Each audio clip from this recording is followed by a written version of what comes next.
반갑습니다.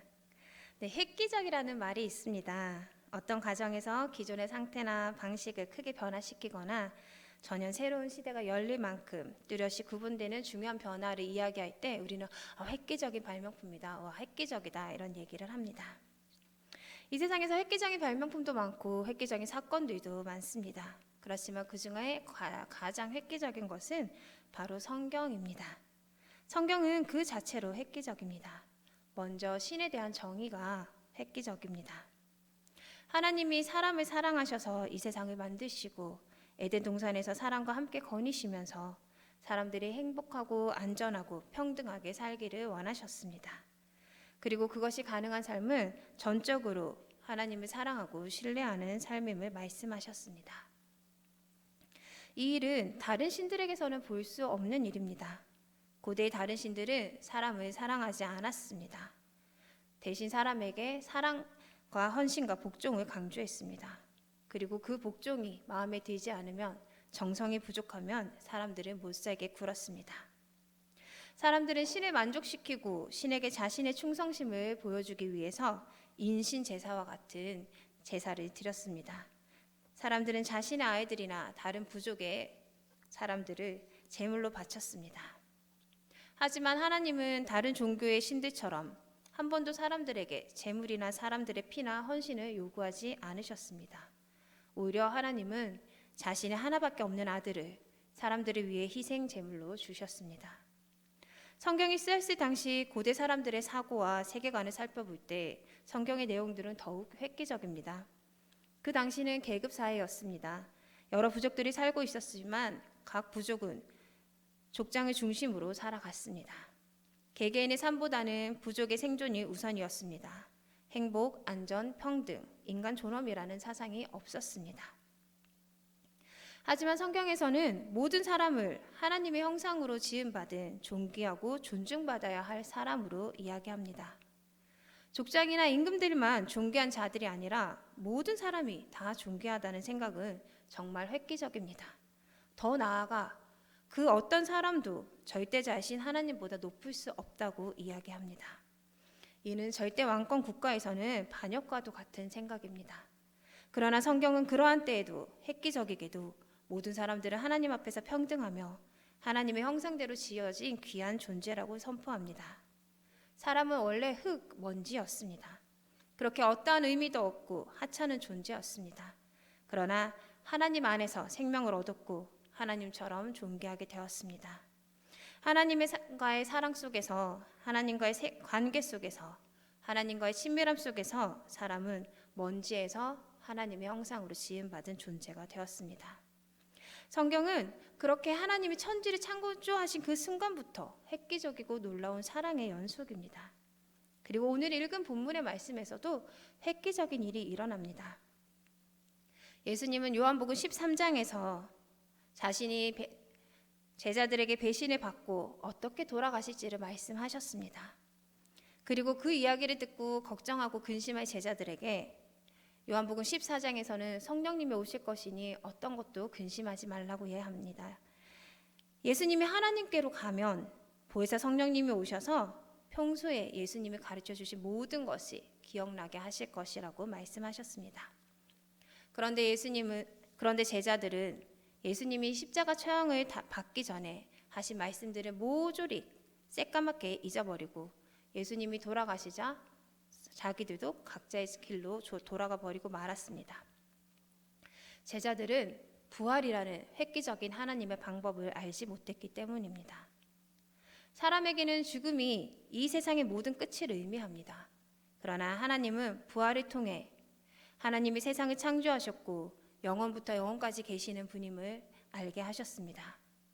예수님의 십자가 죽음을 통해서 하나님은 우리를 얼마나 사랑하시는지 그 말씀을 확증하셨고 죽음의 권세도 이기신 하나님은 이 세상을 추월하여 다스리는 분이심을, 하나님은 우리의 아버지가 되시기에 충분하시고 우리가 의지할 분이고 우리의 보호자가 되시기에 충분하신 분이심을 나타내셨습니다.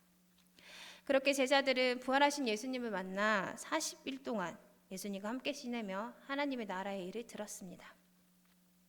그리고 이제 시간은 흘러서 예수님이 승천하실 때가 되었습니다. 제자들이 다시 떠나야 하는 예수님은 제자들에게 다시 한번 성령님에 대해서 말씀하십니다.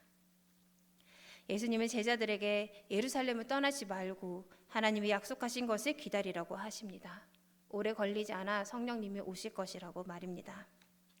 십자가에 달리시기 전에도 그리고 승천하시기 전에도 예수님은 동일하게 제자들에게 성령님을 말씀하십니다. 이는 유언과도 같은 간곡한 말씀입니다. 이별을 앞둔 예수님의 사랑과 간절함 앞에서 제자들은 예수님께 다음과 같은 질문을 합니다. 오늘 읽었던 본문에 있는 말씀인 이스라엘 나라를 회복하심이 이때입니까? 즉, 그 성령님이라는 분이 오면 이제 우리는 로마의 압제에서 벗어나게 되는 것입니까? 하고 이야기합니다.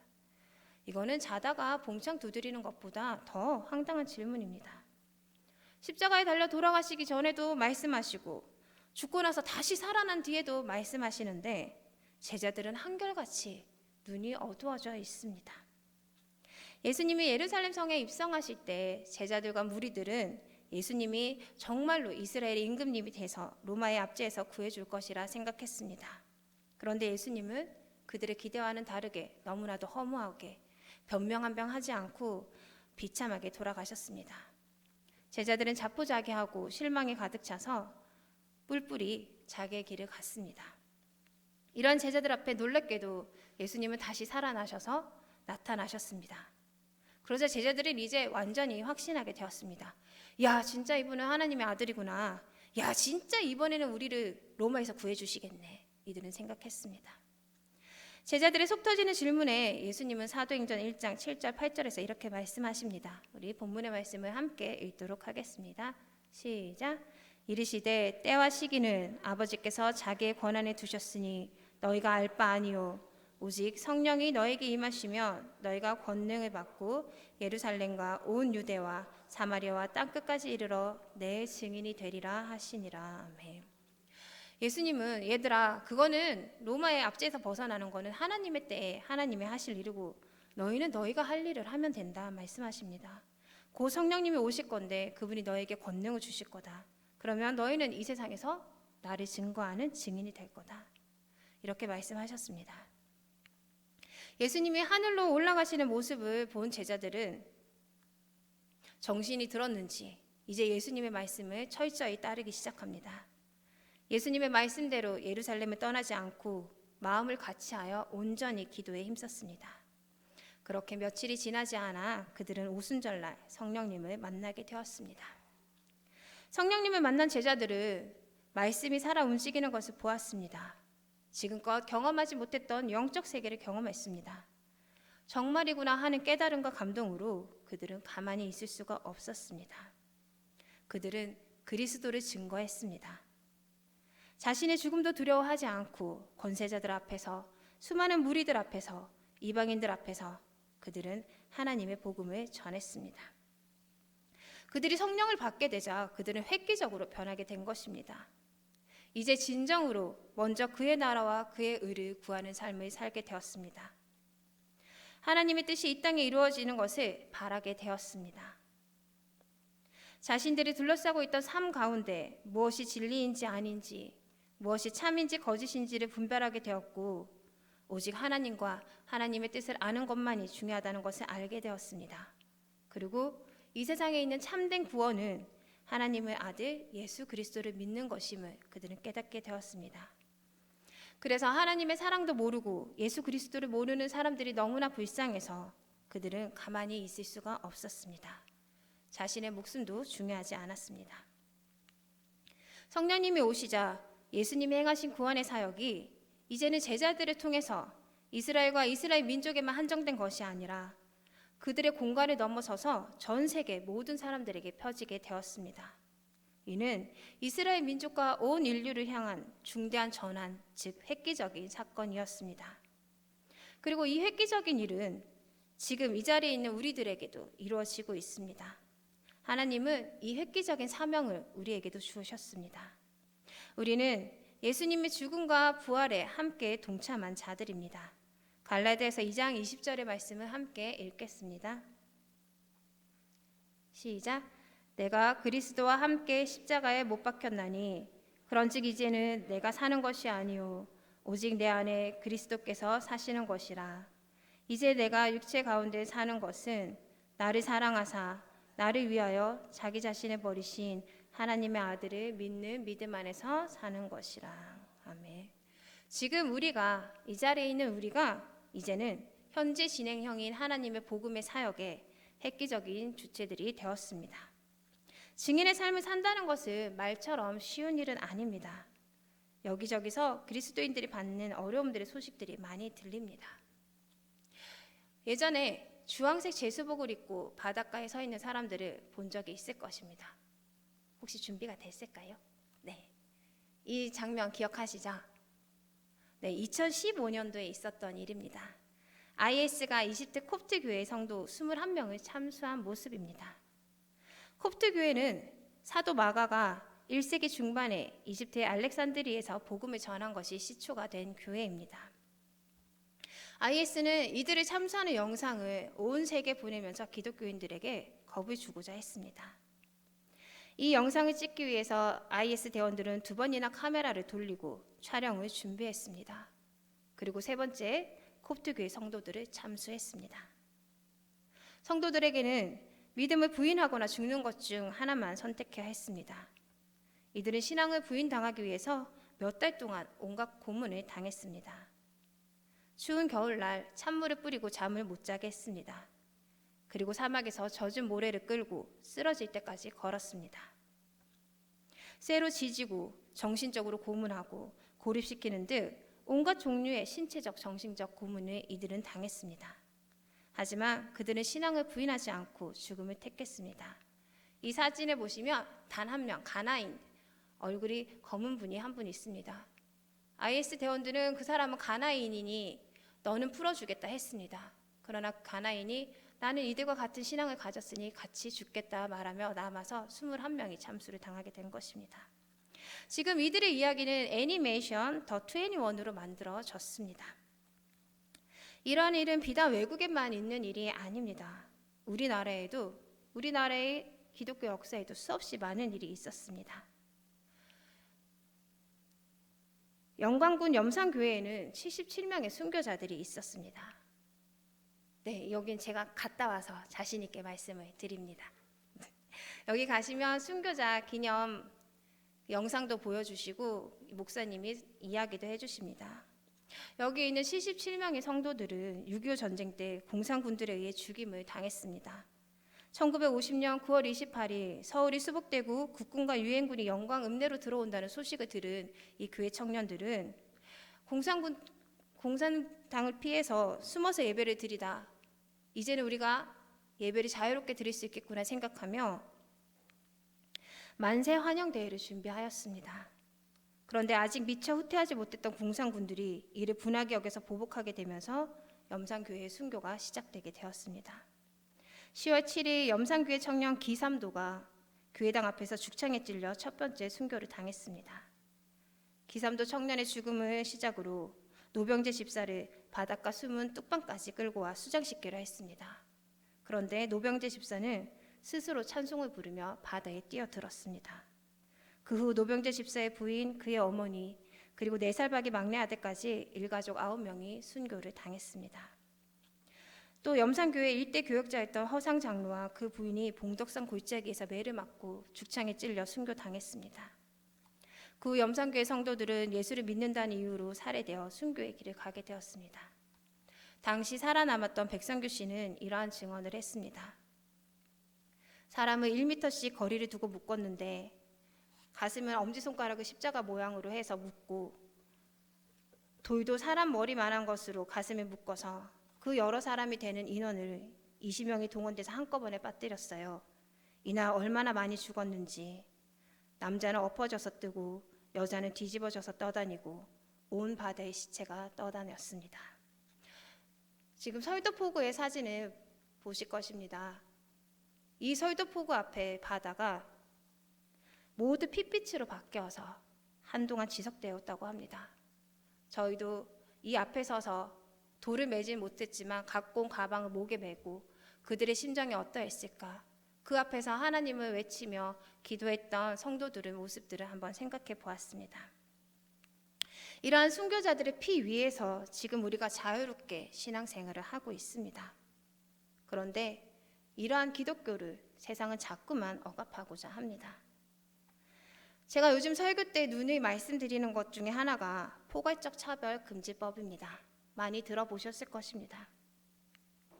이 법이 제정되면 기독교는 일제시대 6.25 전쟁 때와는 비교할 수도 없이 탄압을 받을 수밖에 없습니다. 제가 이 법에 대한 이야기는 코로나 이전부터도 가끔씩 설교를 했습니다. 하지만 안타깝게도 이 법의 무서움을 아는 사람은 많지 않았습니다. 우리 아이만 동성애자가 아니면 됐지. 시대적 흐름을 막을 수가 없어. 기독교인들도 그렇게 말을 하는 것을 들었습니다. 우리나라의 차별금지법이 위반된 것은 2007년 10월 법무부를 통해서였습니다. 당시 예고된 차별금지법이 교회에 적용되면 교회가 목사나 직원을 청빙하거나 채용할 때 동성애라는 이유로 거절하고 동성애가 죄라고 가르치면 처벌 대상이 되어서 2년 이하의 징역을 선고받거나 1천만 원 이하의 벌금형을 받게 되었습니다. 이때 그리스도의 증인된 삶을 사는 사람들이 법무부에 전화와 이메일과 팩스로 항의를 하고 1인 릴레이 피켓 시위를 하면서 동성애 차별금지법 반대를 위한 국민연합을 출범하였습니다. 그들은 기자회견, 시민걸기대회, 국민대회 등 범국민적인 운동을 펼쳐나갔습니다. 그렇게 첫 번째 차별금지법 입법 시도를 막을 수 있었습니다. 2010년 4월 법무부는 차별금지법 특별분과위원회를 출범하였습니다. 에스더 기도운동본부는 다시 동성애법과의 싸움에 돌입했습니다. 참교육 어머니 전국 모임, 나라사랑 학부모, 바른교육교수연합, 바른성문화를 위한 국민연합 등의 시민단체들이 이때 결성되었습니다. 그리고 동성애를 주장하는 SBS 시청거부 운동과 동성애자 양심 고백서를 전면 광고로 게재함으로 18대 국회에서는 동성애 차별금지법안 상정이 철회되었습니다.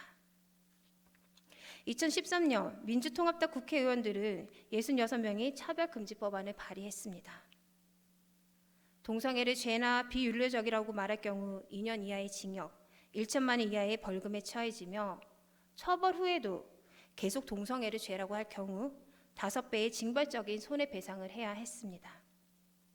이때도 에스더 기도운동은 차별금지법을 발의한 국회의원 66명의 명단과 소속당, 지역구를 4대 일간지의 전면 광고로 공개했습니다.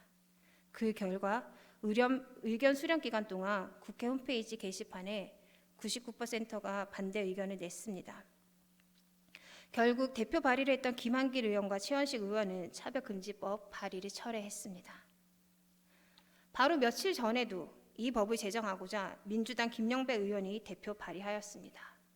21대 국회에서도 인권정책기본법안이라는 이름으로 차별금지법을 이름만 바꾸어서 대표 발의하였으나 임기 만료로 법안이 폐기되었습니다. 그러자 지금 22대 국회에서도 동일한 내용의 법안을 다시 발의하였습니다. 이 법안에는 어린이집에서부터 유치원, 초, 중, 고, 대학에 이르기까지 동성애를 옹호하고 조장하는 교육을 실시할 것이 포함되어 있습니다. 차별금지법을 제정하고 현재는 군인 사이에 동성애가 금지되어 있지만 그 군형법 조항을 폐지하라고 되어 있습니다. 그리고 국가보안법을 폐지하고 동성애 인권 보장의 명목으로 기업을 옥죄할 수 있는 여러 악법들이 들어 있습니다.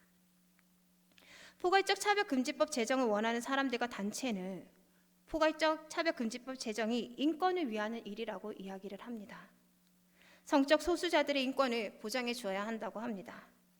사람은 내면적 가치가 중요한데 외형적인 성별로 그 사람을 규정 짓는 것은 너무나 가혹한 일이라고 합니다. 너무나 그들에게 힘든 굴레를 씌우는 것이라고 이야기합니다.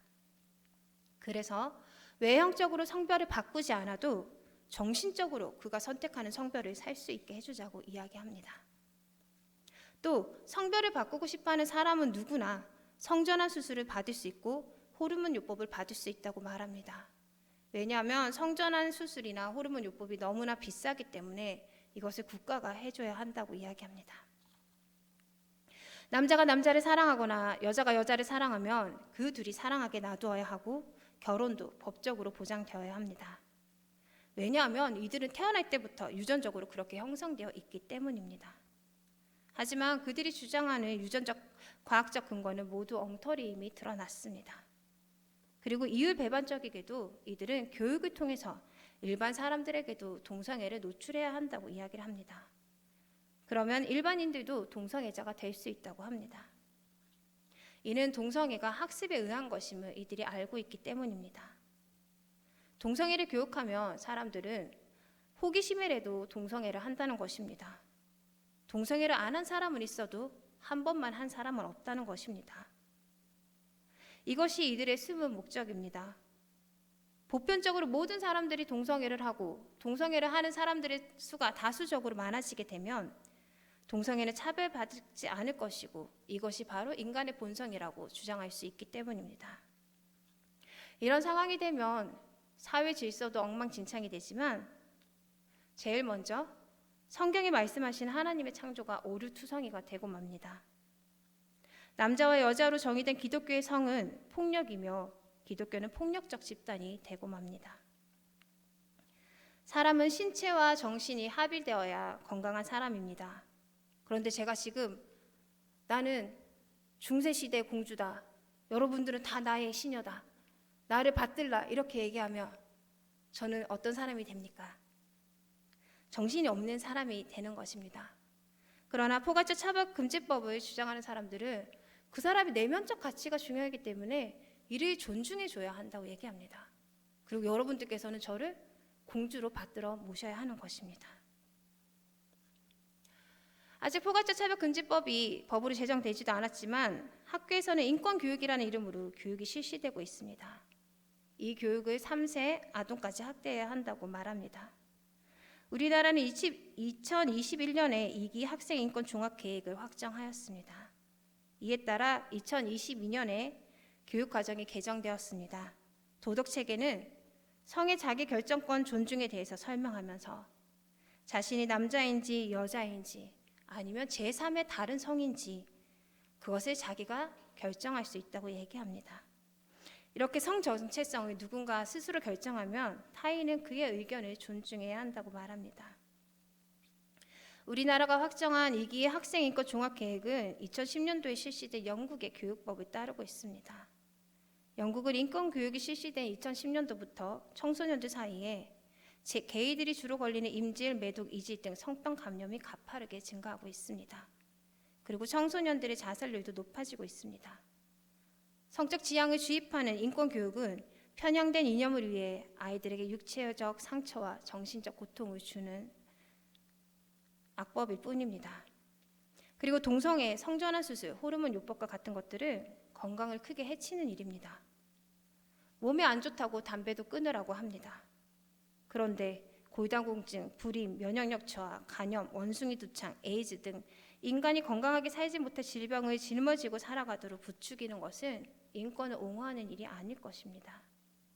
자살을 하려고 하는 사람에게 그래 네가 자살을 하고 싶으니 너의 인권을 내가 존중해 주겠다 하면서 뒤에서 밀어 떨어뜨릴 사람은 없을 것입니다. 그런데 이 법은 과연 누가 주도하고 있는 걸까요?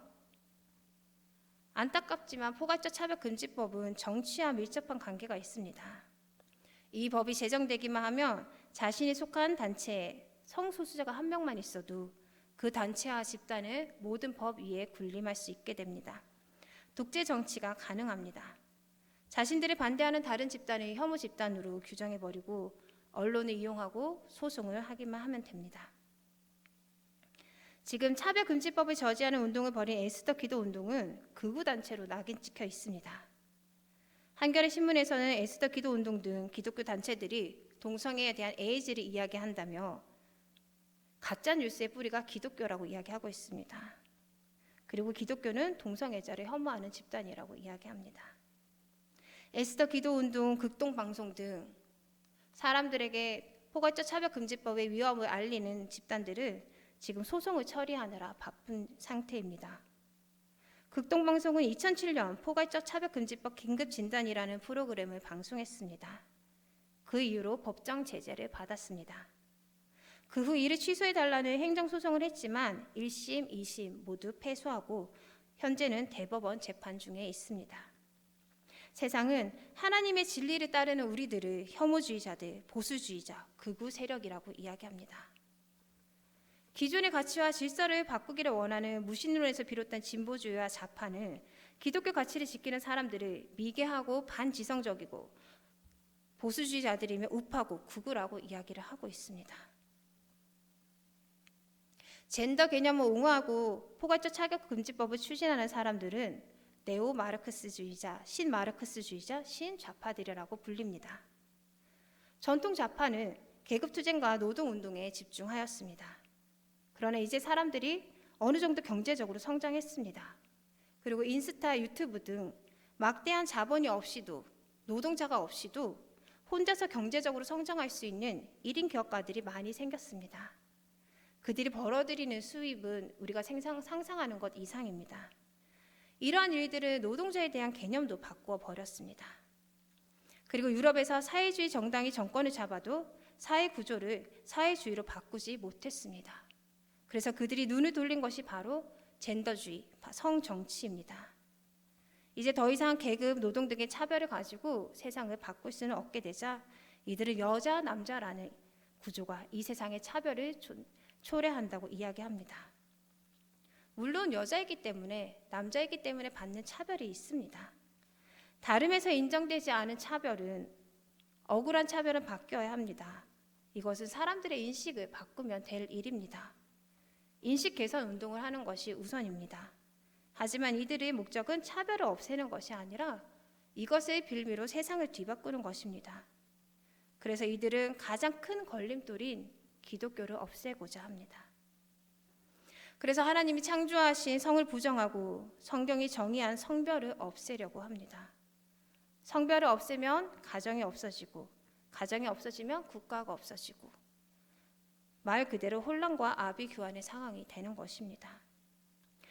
이들에게는 그 후에 일어날 일들에 대해서 어떠한 윤리 도덕적 가치가 필요가 없습니다. 도덕과 양심, 윤리라는 것은 왜곡된 성경의 진리에게서 나온 것이기 때문입니다. 이들에게 도덕 윤리적 판단은 존재부터 하지 않았습니다. 이들은 사회 발전이라는 이름으로 기존의 모든 권위를 무너뜨리고 기득권을 잡는 것을 목적으로 합니다. 이들에게는 권력의 정의이며 승리만이 목적입니다. 그래서 이들은 때를 얻든지 못 얻든지 자꾸 법안을 제시합니다. 이 법안이 통과될 때까지 또 소송에서 이길 때까지 그들은 싸움을 멈추지 않습니다.